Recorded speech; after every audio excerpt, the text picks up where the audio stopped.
Hi YouTube, this is my first video. Do you like my Nephilim-free meets bionic dance headgear? I'm not sure if I'm going to go scripted, extemporise off bullet points, rant and rave, or swing wildly from one to the other. We shall see. This one is mostly scripted, as you can probably tell by my eyes being all over the place and not looking at you. I had something else lined up to kick off my channel with, but I'm doing this response to Free Thinking Woman 88 as I think the ideas it brings out are more positive. So without further ado, and going with the 3-point format of the original video, I thank goodness I'm godless. Number one, rather than believing in a god and feeling it necessary to thank she, he, it for every aspect of who I am, instead I get to recognise my family and friends and the great thinkers of our species. You know, the ones that have had a hand in getting us to where we are today. From Aristotle, Anaximander and Asimov, via Sagan, Carlin, Darwin, Dawkins, Hawking, Hitchens, Minchin, Newton, Einstein, and Galileo Galilei, who's not from Galilee, right through to Zeeman and Zeno.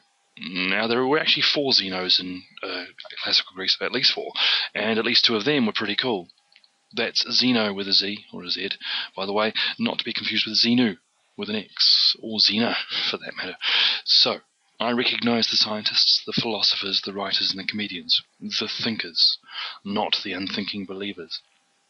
That said, I do get to cherry-pick bits from the Bible, the Torah and the Quran without being a hypocrite, because some of what was written by thinking believers and religious philosophers.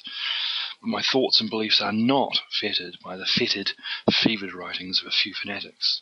My universe is not biblically bottlenecked, though it is bottlenecked, but I'll take a postulated 14-billion-year-old singularity over a singularly silly 1400-year-old collection of devised, revised and contrived apocryphal writings any day. Number 2, I get to learn new stuff from everyone.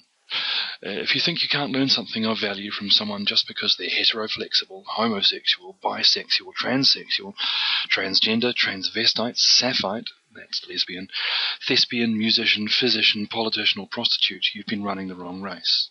The human race is about learning, growing and sharing. If you sit comfortably in the middle of the bell curve, using those around you as human shields, you're missing the point. The people on the bleeding edge, those who are a fair few standard deviations and some not so standard deviations away from you, have far more insight into the human condition than very nearly everyone else. And quite apart from their philosophical insights, they may very well be more educated than you in something or other. And finally, number 3. The only mental gymnastics I have to do will, in and of itself, further my knowledge and understanding of this world, and thus alter my worldview to be more realistic.